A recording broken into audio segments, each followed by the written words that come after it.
Greetings and welcome to Newzim TV. I am Akanaka Masenyama. Stories making the headlines.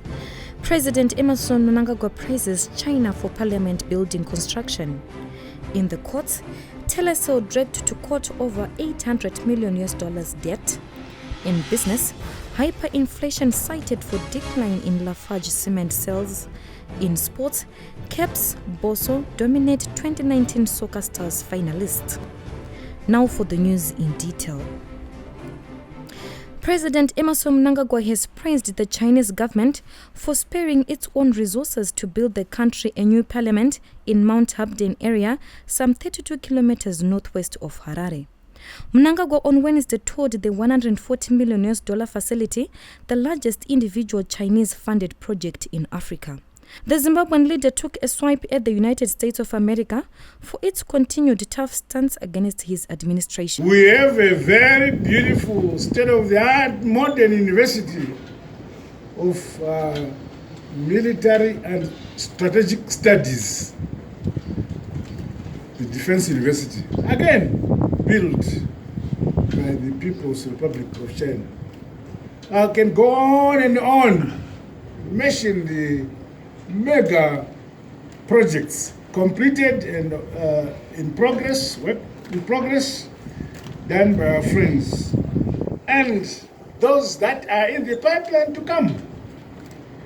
But you find that our detractors will minimize that support.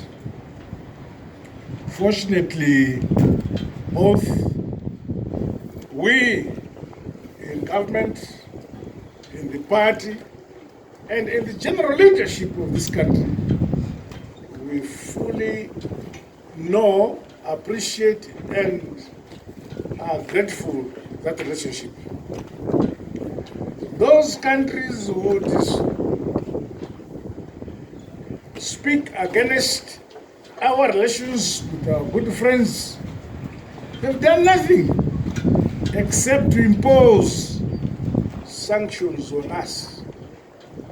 The new parliament building will also host a justice complex and office of the president.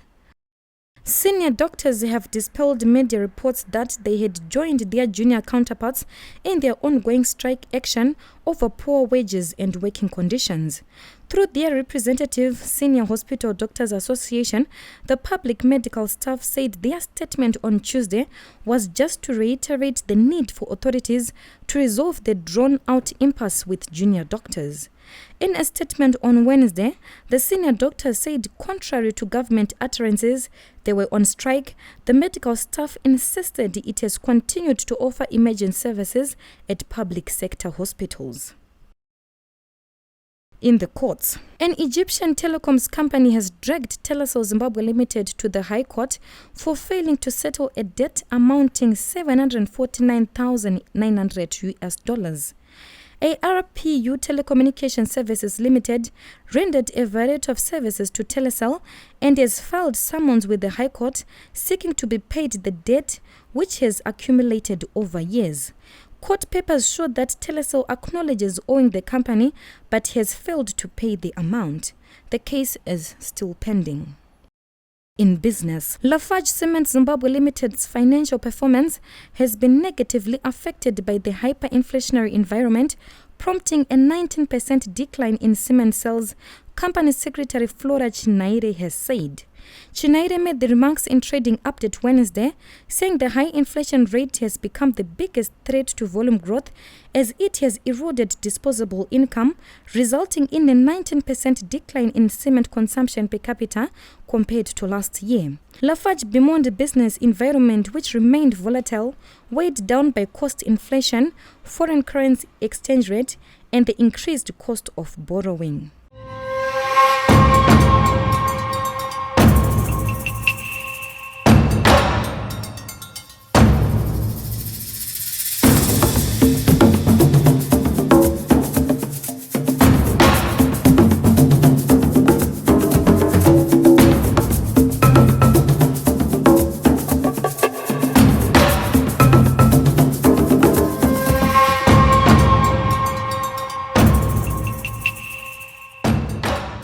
We end with sports. The Caps United duo of Joel Ngodzo and Phineas Bamusi has been rewarded for its consistent run of good form over the past 2 years after being voted into the Casolaga Premier Soccer League Soccer Stars of the Year calendar for the second year running. The two have been instrumental in Makepekepe's run for the Premiership crown and were unveiled on Wednesday afternoon following the voting by a panel of experts that includes journalists, coaches and club captains. There was also joy for Highlanders goalkeeper Ariel Sibanda, who also made the shortlist for the second year in succession following a brilliant individual season with Bulawayo Giants.